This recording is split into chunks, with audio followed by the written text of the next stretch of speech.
Hey everybody, welcome to a very special episode of the EDV podcast today.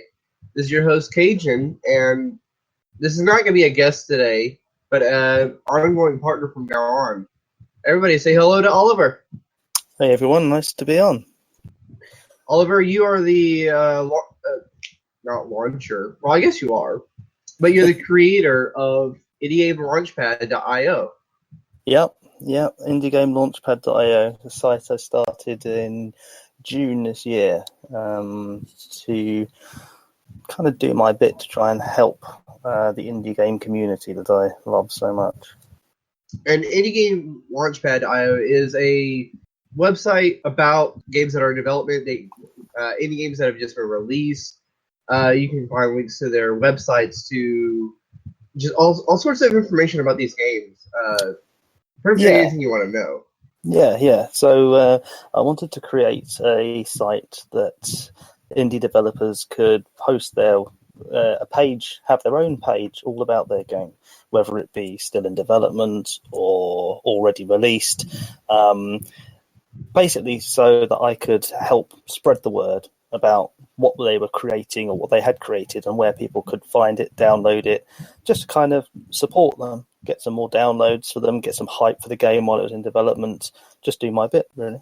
And that's exactly the reason that I approached Oliver a couple of months ago about possibly partnering up on some sort of collaboration. We're both doing very much the same thing, just with different mediums. Just like him, I want to bring awareness to some of the other awesome game developers that I've been able to find personally, and actually starting with at least Leo, episode 9. I found through his website, actually. Yeah, Leo Chang, yeah. So this partnership has actually been a couple months in the development. We both had a couple of delays, being sick or having major life events going on. Yeah, but here we are. Yeah, here we are. Yeah, no, it's I mean, when I first started the website, I knew that what can I do? What can I do to kind of try and get exposure for the indies that come on there? Now I can put the site up. That's brilliant. I can get them a medium to display their games. I can use Twitter, which is my primary source of promotion, to kind of help spread the word. But I wanted to get some additional content. Now, I wanted to have a good YouTube channel. I considered making a podcast myself. I realised that I suck at doing both of those things.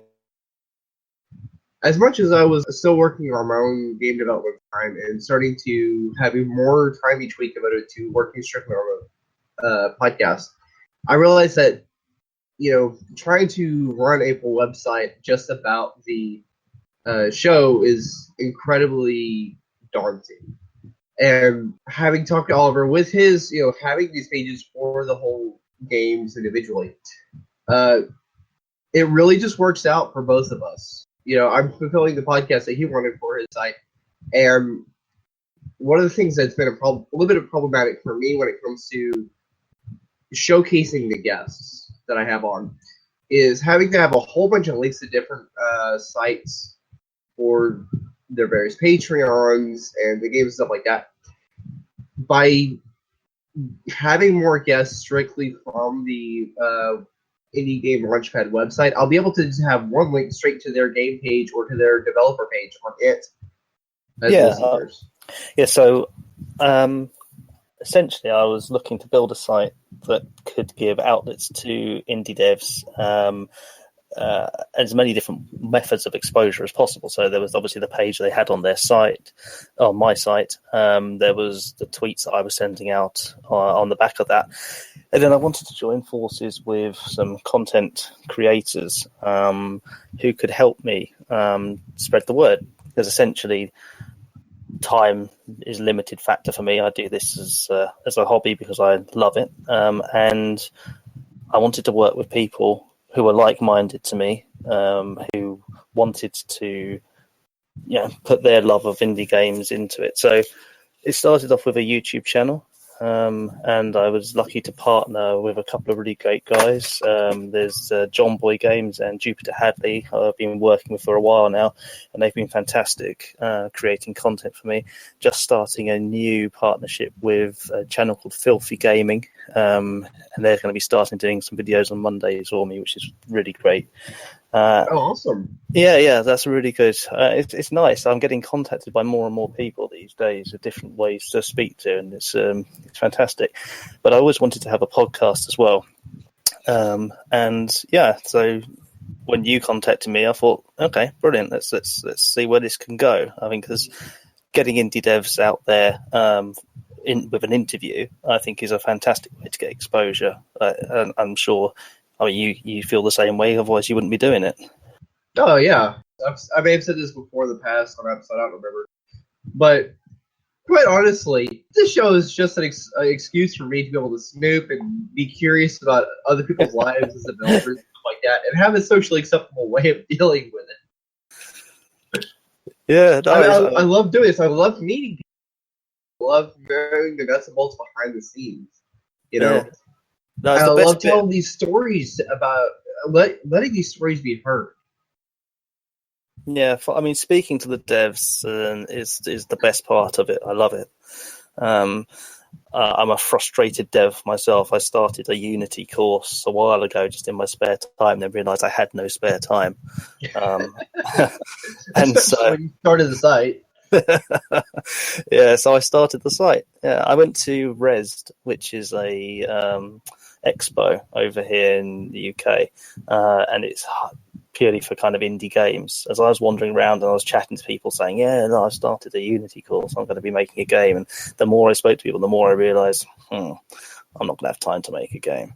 But all these people out there had exactly the same problem, which is they wanted people to play their games. So I thought, well, my day job revolves around websites and things. I can do that quite easy without much effort. So let's put my effort into that area and still be a part of the community that I love. Seriously, like I said, it feels like we're two sides of the same coin here. Just really two different mediums trying to get the same thing going. And quite honestly, like even as far as like, I started the show as a side to my own development stuff, and I have not been able to touch my code in probably a half at least. But it takes the pain out of not being able to do it when you're speaking to other guys in the same industry, in the same kind of boat as you, but offering them a different service, isn't it? It keeps you in the loop, but it also helps out. It's a fantastic thing to do. Yeah, I mean, I genuinely feel like I'm doing a lot more service for the indie dev community right now by doing this show, by letting people tell their stories and talk about their game, than just hitting retweet and like pretty much on their stuff on Twitter. Yeah, it's a different platform, isn't it? And it's fantastic to be able to offer that, and it's fantastic to be working with you and having another stream of output there for the devs to harness. Oh yeah, and I just want to take a quick step back and say a major thank you to Jupiter Hadley, because I would not have come across. Well, I may have come across you, but I would not have contacted you like I did without her recommending that, or at least mentioning that she was doing some work as a content creator. And I do want to thank John as well for creating our new logo. Actually, that was a while back, and when we first started about partnering up. Yeah, John's a very multi-talented guy. He fits so much into his life. He is the king of the organised schedule, I would say. Wow, more than Jupiter even? Well, I don't know about that. Did you listen to her episode? Oh yeah, Jupiter can turn out content like no one I've ever known, and it's all quality as well. She's amazing. Yeah, she's going to go far, I reckon. Yeah, so yeah, all in all, I'm really lucky to be working with everyone, and I'll include you in that as well. Yeah, it's all good. Thank you, dude. I much appreciate. I really do appreciate the help that you've given the show. No worries, no problem. I'm happy to help. I mean, we're all starting up, and I think everyone has to start somewhere, don't they? So I had this vision when I first started the site of creating a community within it with, like I say, lots of like-minded people. all kind of on the same page, trying to help indies get their message out there in the best way possible. And like I say, so far, I think it's been fantastic. I was approached by another company, Pixel Funder, who are a startup crowdfunding platform as well. They're getting themselves going now, and that's an interesting site to check out if you're an indie dev looking for some additional ways to fund your game. So like I say, they're another company that approached me, and I spoke to them and thought, yes, you're on the same page as I am. And it's been great to meet all these people in the kind of support community as well as the devs themselves. I feel quite privileged to be a part of it like that. Oh yeah, and I am definitely going to be talking to them about possibly sometime in January or February, whatever fits our schedule. Great. For anyone a little bit more curious about that, just hold on and we'll get touch bases with them as well if they're interested. But yes, so from now on there'll be a site, as Cajun says, indiegamelaunchpad.io/podcast. You'll find the Indie Game Launchpad presents the Indie View podcast. I'm going to work on this page, and we're going to try and add more functionality to it. As it stands, you can access all of the episodes that have been recorded, and there's also a bit of a form down the bottom of the page to you can fill in if you want to be a guest and be interviewed by Cajun. Yep, and we actually tested about 5 minutes before the show started recording, and it does work already. We know that for a fact. Thank goodness for that, eh? Yep. And we will be adding a calendar to have a brief listing of what episode, what guests are going to be coming on. Maybe not necessarily what day, but at least what week for the upcoming month. I'll go over my new recording schedule just real briefly. First weekend or so, weekend of the month, I'll be recording a long form, hour to 2 hour long episode, plus a 30-minute quick showcase for a developer about just a single game they're doing, either currently in progress or just launched. And then I'll be doing that again on about the third week of the month. So I'll at least be able to have, the two upcoming guests for each half of the month listed. Yeah, I mean that sounds great, doesn't it? I mean it's fantastic for people to kind of have a look and get excited about what's coming up and who you've got lined up, but also hopefully a way for new people who come and sign up to the site to look at and say, yeah, I want to be on there as well. Yep, and actually, for anyone that is interested in this, soon after we launch it, I do still have a showcase slot available for the end of December. If anyone's interested, please. Yeah, I'm sure people will be jumping at the chance now. It's all good. Yeah, I mean, you have so many people that sign up on your site pretty much to showcase their stuff. Yeah. How many more new pieces you add daily?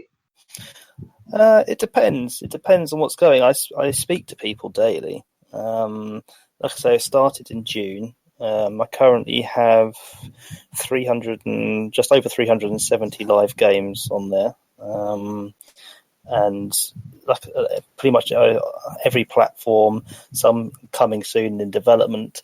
So I give the option for people when they're adding their game, if it's in coming soon, they can add links to any crowdfunding they've got going on. So if anyone visits the page, likes to look at it, they can link straight through to wherever they're crowdfunding their site, or Greenlight. There's Greenlight links on there. If the game's live, then there'll be links to the platforms where they can download it.